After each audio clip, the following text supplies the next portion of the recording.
Issue. Eye for an eye. Eye for an eye. Kasama niyo pa rin po Idol Mark Espinosa at kasama po natin via Zoom. Pabati mo na po natin ang ating pong constitutional law expert na makakausap po hinggil po sa usapin po ngayon na ano po ba sinasabi ng batas natin tungkol sa political dynasty.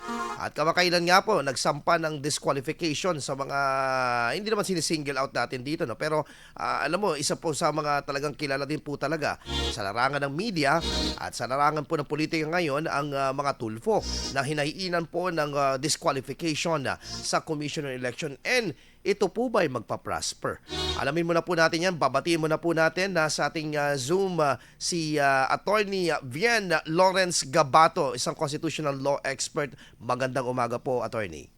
Magandang umaga sa iyo, Idol Mark, at sa lahat ng mga nakikinig sa IFM Dagupan. Opo. Attorney, direktang tanong, ano po ba ang sinasabi ng batas po natin hinggil po sa political dynasty? Naalala mo nung pinakauna mong interview sa akin? Mhm. Ito yung una nating topic na pinag-usapan. Diba? Pero ang issue nito yung meron nag-file nun sa Supreme Court na parang medyo nakuryente tayong lahat kasi akala natin yung Supreme Court sabi dapat maglabas na raw ng constitutional ng law about about political dynasty. Mhm. I think hindi pa naman nagbago yung sagot doon. Wala naman talagang batas. Mhm. Wala namang batas mainly for political dynasty, except nga lang doon sa section 10 Mhm. ng SK law May clause doon, oh. na amendment, kasi may clause doon na yung mga tatakbo sa SK, bawal na yung mga kamag-anak Mhm. sa ibang posisyon. May nakalagay doon, may anti-dynastic provision sa SK law. Pero other than that, wala tayong batas. Now, Mhm. meron nga tayong tinatawag, 'di ba, na nakalagay sa state principles natin sa ating saligang batas. Ang sabi doon, kailangan mag-create ng equal opportunities in public service and Mhm. to prohibit or ban political dynasties, but only as provided for by law. Mhm. That is why meron ngang kaso na nakabinbin sa Supreme Court na gustong na sinasabi na magpapasa dapat na ng batas ang Kongreso. Kasi kailan pa ba nagawa ang Constitution natin? 1987 pa. Yes. Hanggang ngayon wala pa ring batas na talagang ang topic tungkol sa political dynasty. And well, I've been reading news articles, nagsalita na rin din naman ang mga tulpo. Nagsasalita lang naman sila ng legal. Sabi nila, wala naman talaga anti-dynasty law sa Pilipinas. Kaya sino ba naman ang makakapagpigil sa kanila na tumakbo? Diba? Which is wala naman talaga sa batas. Okay, so ang ano po dito, parang walang kahihinatnan itong petisyon na ito sa palagay po ninyo, Attorney. Mahirap naman nating patulan kung may kahihinatnan man o hindi, kasi syempre una nag-file naman na yung petitioner, okay, doon sa kaso. So syempre to give it a fair shot, 'di ba? Syempre bahala na si COMELEC na mag-decide.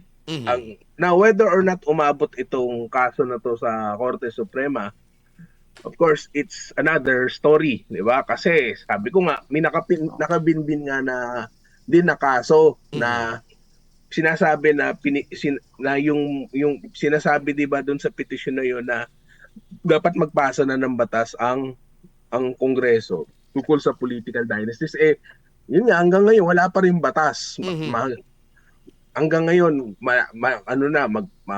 ilang taon na ba? Magpo 40 years na yung Constitution natin next year. Hanggang ngayon wala pa rin anti-dynasty law na naipapasa successfully, diba, sa dito sa Pilipinas.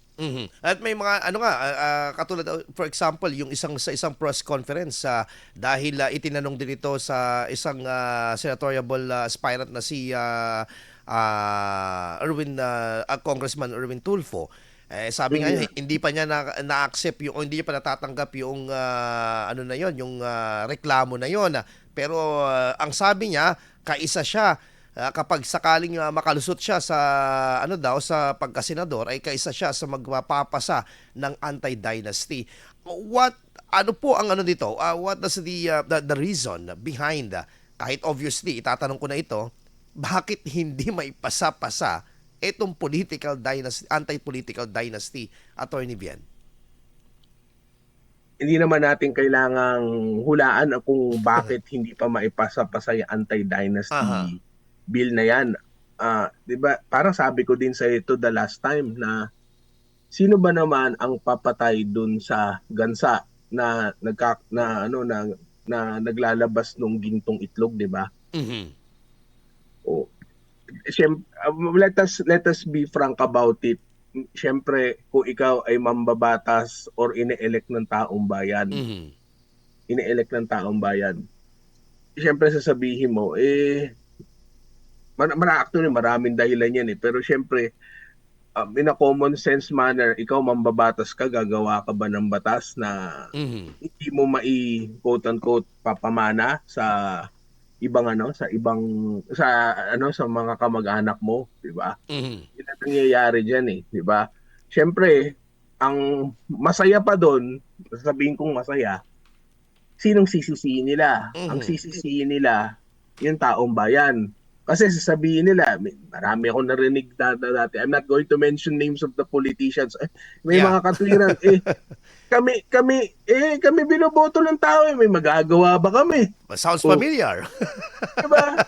May magagawa ba kami pag yun ang kami binoboto ng tao, wala naman choice ang tao, kami lang tumatakbo. May mga ganung katwiran, 'di ba? Correct. Ako nabasa ko bago ako pumunta dito, binasa ko yung mga comment section dito sa natin doon dito sa live feed natin sa Facebook. Mhm. Yung sinasabi ng mga nasa live feed, nagsasawa na sila sa political dynasty and all of that, di ba? Naintindihan ko naman ang sinasabi ng tao. Ibabalik ko ngayon yung tanong, bakit nyo binoboto? Mhm. Kung ayaw nyo na dun sa political dynasty. Dahil baka wala na silang choice. Kung tutusin naman, nangyari naman na rin, may mga times na talagang iba, nananawa na sa nakaupo. So, gulat ka na lang, biglang mawala na sila sa power. Mhm. Ang nangyayari nga lang, alis mo yung isang sabihin na natin, dynasty o pamilya dun sa posisyon. Magpapalit naman, tatagal din ng pwesto yung tao. Sasabihin nila, syempre kung ikaw yung tatakbo, malapit na ang term mo. Syempre, ang magiging sangkalan mo. Gusto nating ipagpatuloy yung ating programa, iboto nyo yung asawa ko o yung anak ko, di ba? Oo. Yun ang nangyayari, di ba? Syempre, ang panligaw nila dun sa tao, para maituloy yung programa. Mhm. Di ba? Na kung tutuusin, ano pa yung political dynasty na yan? Kung yun lang din na mangyayari, sila na nga lang din. Which now poses the question, kung talagang nagrereklamo tayo, di ba, na yan lang naman ng tawag na nagrereklamo tayo na ayaw na natin. Ayaw na natin, oo. Ba't hindi natin ipakita talaga sa balota? Mhm. Na hindi natin ipakita sa balota na hindi na talaga sila dapat karapat-dapat na pumosisyon dun sa lugar na yun dahil dynasty sila. Actually, dalawa nga solution, two birds in one stone nga magiging solution dyan Maaalis mo na yung dynasty, mapapatunayan mo pa na gumagana yung election system natin. Kasi nagkaroon ng resulta na talagang reflection dapat ng sinasabi ng ating taong bayan. Nang sa loobin. Yes, nangyayari kasi either walang choice ang iba or syempre hindi natin masisisi yung nandiyan na may makinarya. Diba?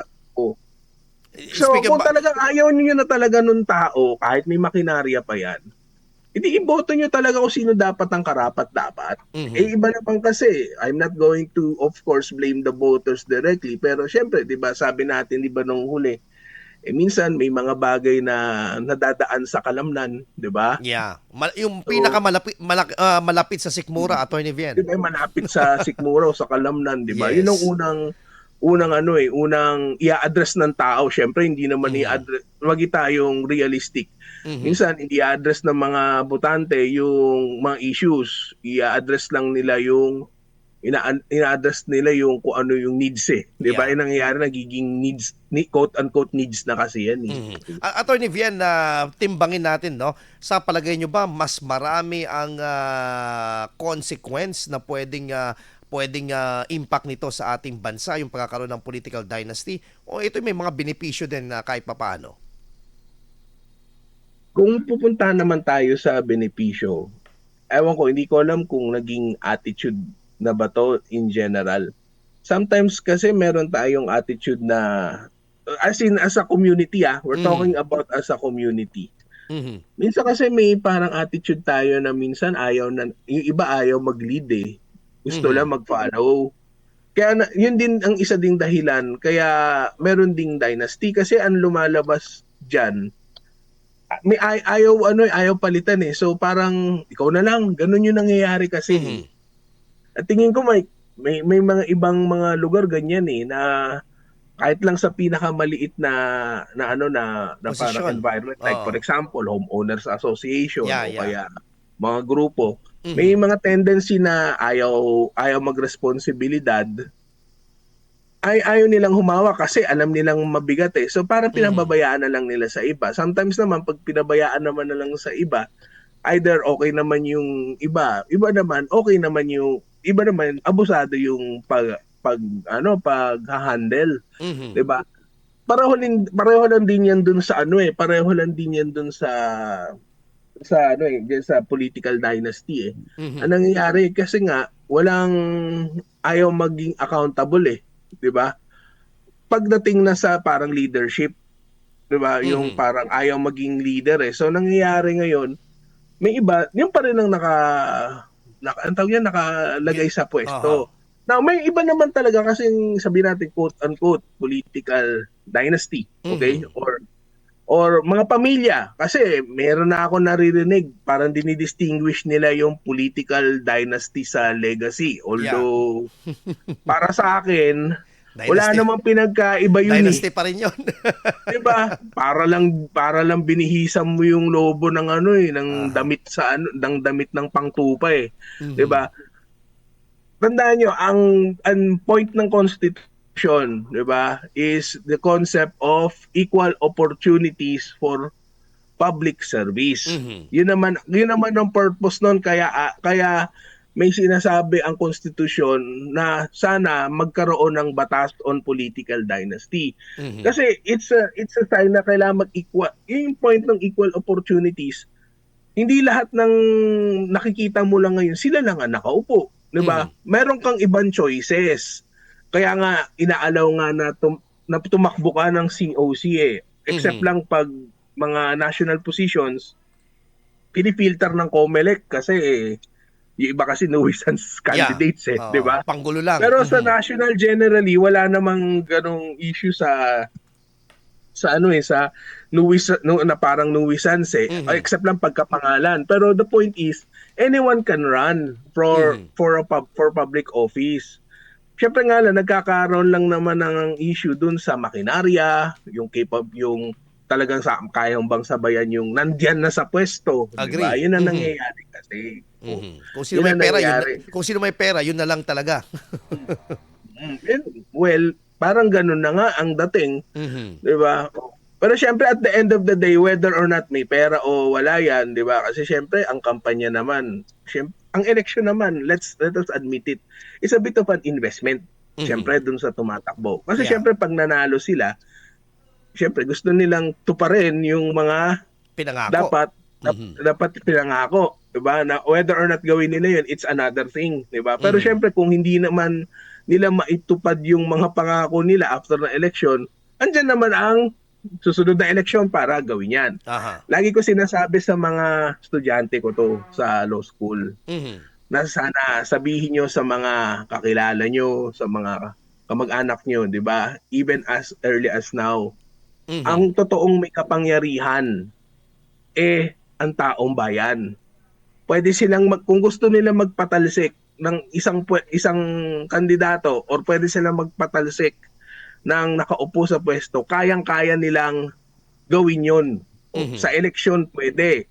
Pag nakapwesto na nga, pwede ka pang magpa-recall election kung gugustuhin ninyo. Yun ang dapat yun ang paalala natin sa taong bayan na ang kaya 'di ba ano ba sabi sa Constitution initially, 'di ba? 'Di ba sa unang-unang part ng ng The state preamble. principles natin. Hindi sa preamble yung Sa susunod, 'di ba? Yeah. Di Stated ba, principles and sovereignty, practices. Yeah. 'Di ba? Sovereignty resides over the people, 'di ba? So may power ang tao na i-change ang destiny ng ating bansa. So kung talagang alam nila ang tama para sa kanila, dapat bumoto sila ng tama. Hindi lang nila dapat ibenta yung kanilang boto para sa panandaliang kaligayahan. Dapat isipin nila yung long term eh. Ang nangyayari kasi, ang pagboto kasi, hindi naman, so let us be direct about it, hindi naman long term eh. Yung iniisip ng boto o ng pagboto natin, ang iniisip Yung makakapagbigay natin ng ngayon. yun na nga ngayon eh. They do not think about the future generations eh. Dapat ganun ang mindset. At the same time, pag nakapwesto, dapat vigilant ka. Kaya nga, kahit na ma-elect ang isang opisyal, lalo na sa local government, yung head, di ba? Kung ayaw nila ng pamamalakad, i-recall election nyo. Pwede. Kung nasa national naman kayo, i-impeach nyo yung nakaupo sa pwesto, di ba? So, yun ang nangyayari, di ba? Meron tayong may kapangyarihan ng tao Na dapat malaman. na dapat malaman nila na sila lang ang makakapagdikta ng kapalaran ng ating bansa, di ba? As a whole. So, yun nga, advice ko sa ating mga kababayan natin at lang dyan sa Pangasinan but also in other parts of the Philippines, please lang iboto nyo na ng tama. Dami na rin nagsasabi ng mga tao, piliin nyo yung iboboto nyo. Kasi kayo lang ang nakakaalam ng dapat na nakakabuti sa ating bansa. Okay? Correct. Okay. Nako. Magandang advice po yun. At sana makinig po itong mga kababayan po natin. And they should know, ito po yung essence po ng demokrasya na bansa at tayong mga tao po na kayang pumili po at mag-redress ng ating government kung talagang ito ay hindi aayon po dun sa ating polisiya ng ating principles natin bilang isang estado. Maraming salamat, Attorney Vian Lawrence Gabato, and see you around, Attorney. Maraming salamat po. God bless. Thank you very much, Idol Mark, at sa lahat naman nakikinig na IFM Daguan. Good morning. Good morning po. Yan po si Attorney Vian Lawrence Gabato, ang isang constitutional law expert po na kausap po natin patungkol po dito sa usapin po na ito. Anyway, Idol,